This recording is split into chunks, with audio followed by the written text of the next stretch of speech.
Acha.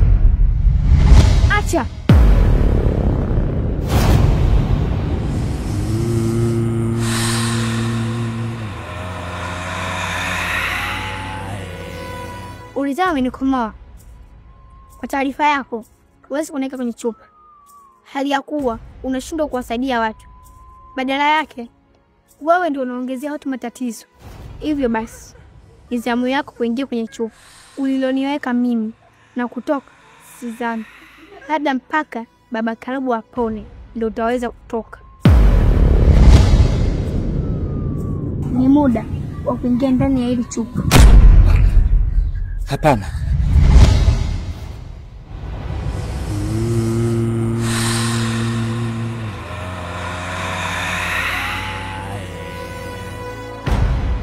Wewe Kisoda, ina maana wewe ni mchawi? Mbona mganga amekuogopa? Na kuogopa, kumbe ushatoka kule kijijini kwa bibi yako kuchukua dawa kumsaidia babangu. Mimi sio mchawi Karobo.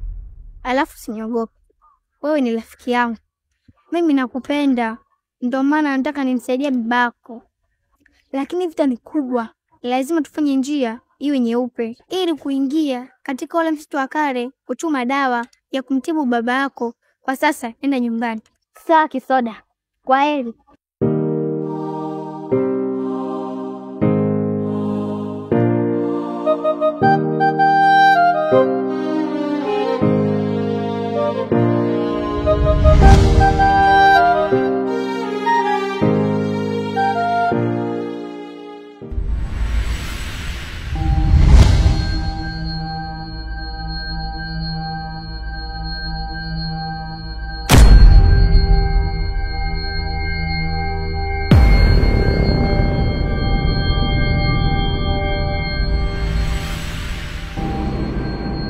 Ndio sababu ya Baba Karobo kwa Kilemba.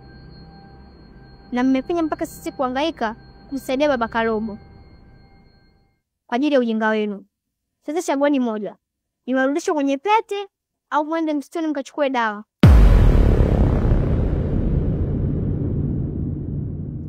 Mimi naona ni heri tuende msituni kutafuta hiyo dawa.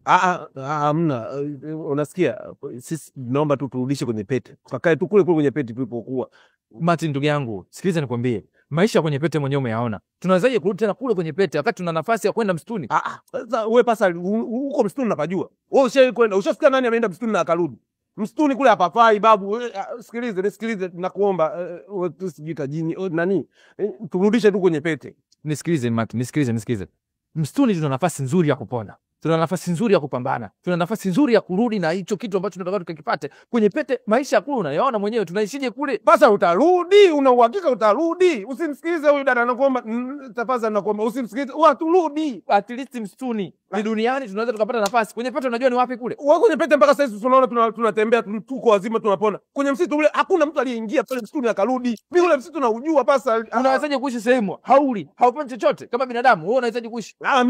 Mimi pasa huko msituni mimi siendi. Mimi bora turudi kwenye pete. Nye. Acheni kulumbana. Sasa nitamchagua mmoja kati yenu ili anipe jibu. Na hilo jibu ambalo utalisema mimi ndo nitalipitisha.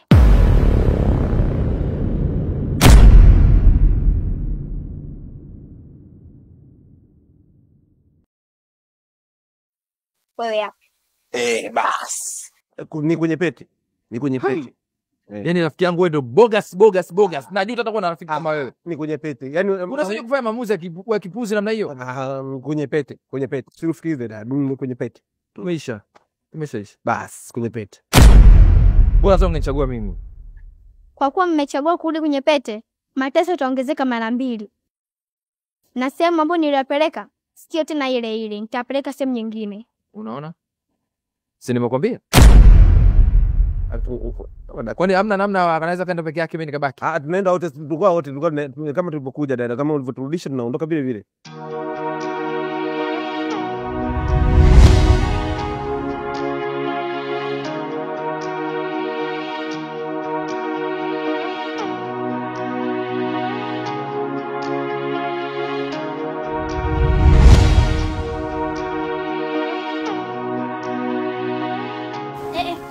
Ipate siniko nimevaa mkononi.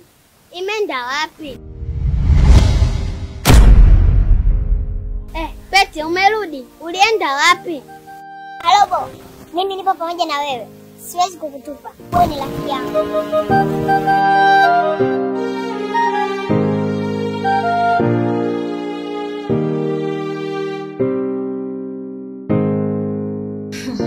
Lemi, unagoa rafiki yangu. Ndoa tamu. Kuenda kuna vitu vingi sana. Kinachokera unakosa uhuru. Muda wote mwanaume anakuchunga chunga tu. Mimi hiyo kitu ndio inanikera sana. Weremi, mwanzo tunatamani nafasi kama ulopata wewe. Lakini wewe unaichezea. Halafu unasema una kero. Kwa vitu vidogo vidogo tu. Hebu mtii mumeo kwanza leo. Halafu kuna kijana hivi amekuwa faraja sana kwenye maisha yangu. Na inavyoonekana ananipenda na mimi nampenda. Ila kitu kimoja. Mimi domo zege na yeye domo zege. Yaani tunashindwa kuambia. Shoga yangu nishauri, nifanyie. Shoga yangu sasa hivi vitu vidogo tu. Sasa unajua ufanyaje? Mwambie hivi, nataka kukumbatia. Akikubali, hapo kumpige busu. Sijui unanielewa? Kisha mwambie kwa heri. Kama kweli anakupenda, basi haturuhusu uondoke. Atakwambia ukweli wote. Niamini mimi.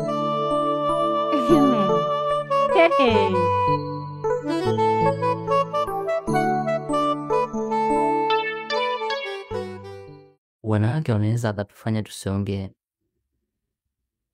Nimeligundua hilo mapema, hivyo nimekuja urafiki wetu uendelee kama kawaida. Najua mapenzi yana nguvu kubwa sana.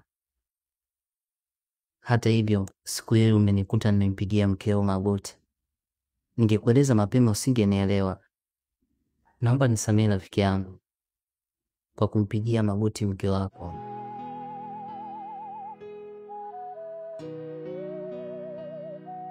Izidor, mimi nimeshakusamehe toka mwanzo, lakini hofu yako ndio ilikufanya mpaka wewe uondoke. Lakini usijali, wewe kuwa huru na sina shida kabisa na wewe. Umeelewa? Wewe ni rafiki yangu toka kitambo sana. Sisi ni karibu rafiki mimi na wewe, kisa mwanamke. Tumeelewana? Sawa. Ninashukuru kwa kunisamehe.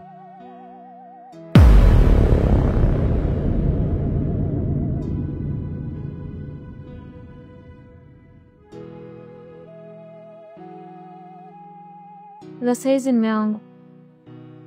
Salama tu. Hivi. Kwema ulipotoka? Kwema. Shemeji za saizi.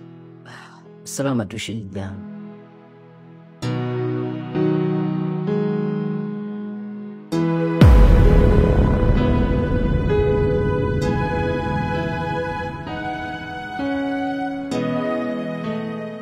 Sasa mdogo wangu, kuna haja gani ya kunilaumu sana kiasi hicho? Kuna haja gani ya kunilaumu? Mama ameshakuja. Nimekuambia yuko hapa mjini. Kitendo cha kukwambia wewe sijakwambia kwa sababu sina simu mdogo wangu. Hakuna haja ya kunilaumu. Sasa unanilaumu nini sasa mimi? Kwa hiyo kaka, huyo mtu aliyomleta mama hapa kwako, kwa nini asingemleta kwangu? Na yule mtu alipofika, kwa nini usingeomba simu yake mnipigie mimi? Nije nimuone mama. Kwani ni mamako peke yako yule? Si mama wote. Lakini mpaka mama amefika, mimi sijamuona. Unadhani mimi najisikiaje? Unajua unaniongezea matatizo mdogo wangu. Subiria. Yule jamaa aliyendeta hapa mama, huaga ana tabia kuja hapa mara kwa mara. Kama atakuja, nitamwambia. Hivi kaka, nikuulize swali. Kwa nini unapenda kuniambia sentence kwamba napenda kukuongezea matatizo? Sio mara ya kwanza, mara ya pili kuiongea. Mimi ni kaka yako. Na ninapokuwa na matatizo, wewe unatakiwa utafute namna gani ya kunisaidia matatizo yanitoke. Badala ya kunisaidia, unakuwa unanilaumu. Sikiliza nikwambie. Unapokuwa na matatizo, alafu mtu akakulaumu, hayapunguzi matatizo, bali anayaongeza matatizo. Sasa ndio maana mimi ukinilaumu, yani nahisi kama kichwa changu kinavurugika, yani mdogo wangu. Lakini kaka, inapaswa ujue kwamba kukulaumu kwangu mimi na kukulaumu kwa watu wengine kuna tofauti kabisa. Mimi sio kwamba nakulaumu kwamba napenda, ila nakuwa nakulaumu kutokana na kitu chenyewe kilichotokea. Na uko unaniambia kwamba kaka mimi nakuongezea matatizo. Muda mwingine mimi mwenyewe na matatizo. Unadhani matatizo yangu nitamwambia nani kama sio wewe? Na wewe kauli yako ni hiyo hiyo. Unapenda kuniongezea matatizo. Kauli yako mimi inaniumiza na siipendi kweli. Haya, mimi nimemmisi mama. Nafanyaje? Unaweza kuwa umemmisi mama, lakini yeye hajakumisi kulingana labda na tabia vyako. Kwa nini alivyokuja hapa hajaniulizia hata chembe Kizibo mdogo wako yuko wapi? Mama tumezungumza naye, hata kukuulizia hamna. It means sasa inabidi ujirekebishe kwamba mimi nakosea wapi. Sawa, ni mzazi wako amekuzaa, lakini kwa nini akuulizii? Sometimes unajaribu kuishi na wazazi vizuri, anakuwa anakumisi. Wewe ni mtoto wa kike, lakini mama kaja kanizungumzia mimi, kaondoka. Kaka, unasikia maneno yako unazungumza? Unajua maneno yako ni mshale na yanachoma moyo wangu. Kaka, naomba nitazame machoni mwangu. Kaka, yule ni mamangu mimi. Kaka, yule ni mamangu mimi. Nitolee uchimbi. Naomba uondoke. Sikukataa wewe ni mdogo wangu, lakini naomba uondoke kwa sasa. Naomba uondoke mdogo wangu, msije nikafa hapa bure. Kalobo ananitegemea. Ni damu yangu. Natamani aje asome. Kwa hiyo hapo cha msingi kinachorudi kwenye akili yangu mimi niweze kusimama tena. Mwanangu asome. Alafu naanza kulialia hapa. Naomba uondoke. Au ngoja wifi yako aje. Mwambie mwende mkamtafute mama alipo. Yupo kwa Makingi. Wewe haunipendi, wala mama hanipendi. Leo ndo nimeamini haya. Na naondoka kaka.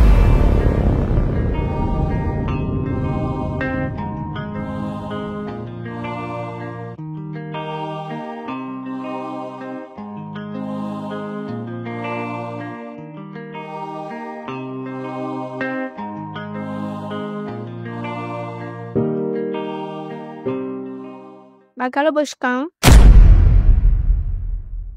Maraba, ujambo? Si jambo. Baba Kalobo, nadhani unajiuliza sana kwa nini nachelewa kukuletea dawa ili uweze kusimama katika hiko kiti. Ni kweli ninachelewa na unahitaji kupata dawa hiyo, lakini sehemu inayopatikana hiyo dawa ni katika ule msitu wa kale, na huo msitu ni vigumu mtu yote kuingia. Ili uingie katika msitu huo ni mpaka utimize kiapo cha kusaini na kuchinja.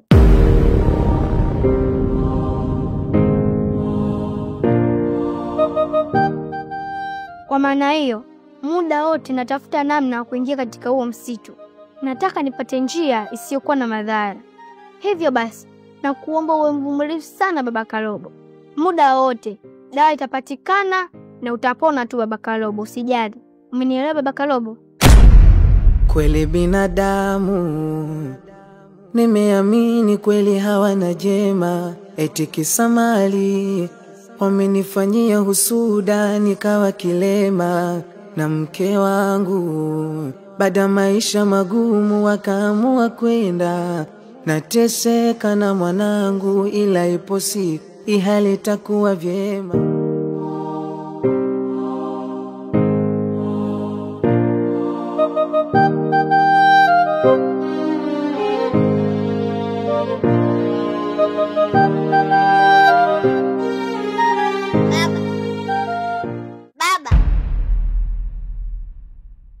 Kumbe jina Mama Lecho alienda kuolewa.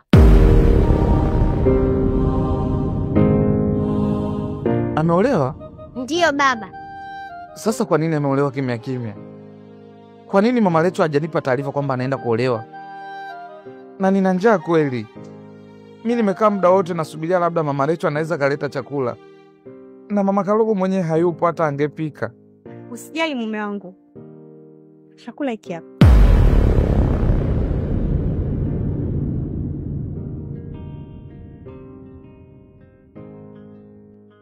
Mama Kalobo, hichi chakula umetoa wapi? Nakumbuka nimeshinda mwenyewe hapa nyumbani. Wewe ulikuwa haupo. Moto umewashwa saa ngapi? Na umepika saa ngapi? Yaani wewe umelia una njaa. Mimi mkeo nakuletea chakula unakikataa. Kuone kakile mwenyewe sinde? Nenda kale. Sioni wivu. Nenda.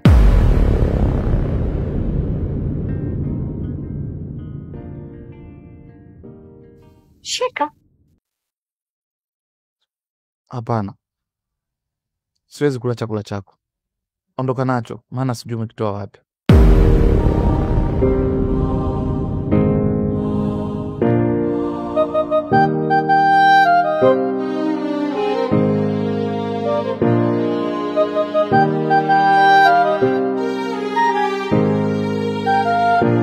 Kweli binadamu nimeamini kweli hawana jema, eti kisa mali wamenifanyia husuda nikawa kilema na mke wangu. Baada maisha magumu wakaamua kwenda, nateseka na mwanangu, ila ipo siku hali itakuwa vyema. Unahangaika mwenyewe na muda mwingine nakuonea huruma, natamani nikusaidie ila siwezi, nashindwa takunyanyuka. Tegemezi langu ni wewe, ila muda mwingine roho yangu inasita. Naona kwa kuwa ni mtoto wa kike, mzigo mzito sidhani katafika. Mwanangu vumilia, Mungu atatupa tena. Kama kusoma utasoma tena. Mwanangu vumilia, Mungu atatupa tena. Umasikini utaisha mapema tu, usichoke mwanangu. Binti yangu, binti yangu, binti yangu, binti yangu. Nitapambana baba mpaka nihakikishe umepona, na wala usiwaze kusumama, nipona wewe atabariki Mola. Na wala usiwe na shaka baba, niamini naweza fanya mazito, iwe kwenye shida na raha, utakuwa na mimi, haya yote mapito. Kinachoniumiza kichwa, sijui ni lini utapona. Kama siwezi kukuambia navyojihisi, roho itakuchoma. Kinachoniumiza kichwa, sijui ni lini utapona baba. Kama siwezi kukuambia navyojihisi, roho itakuchoma. Ila nakupenda baba, baba yangu.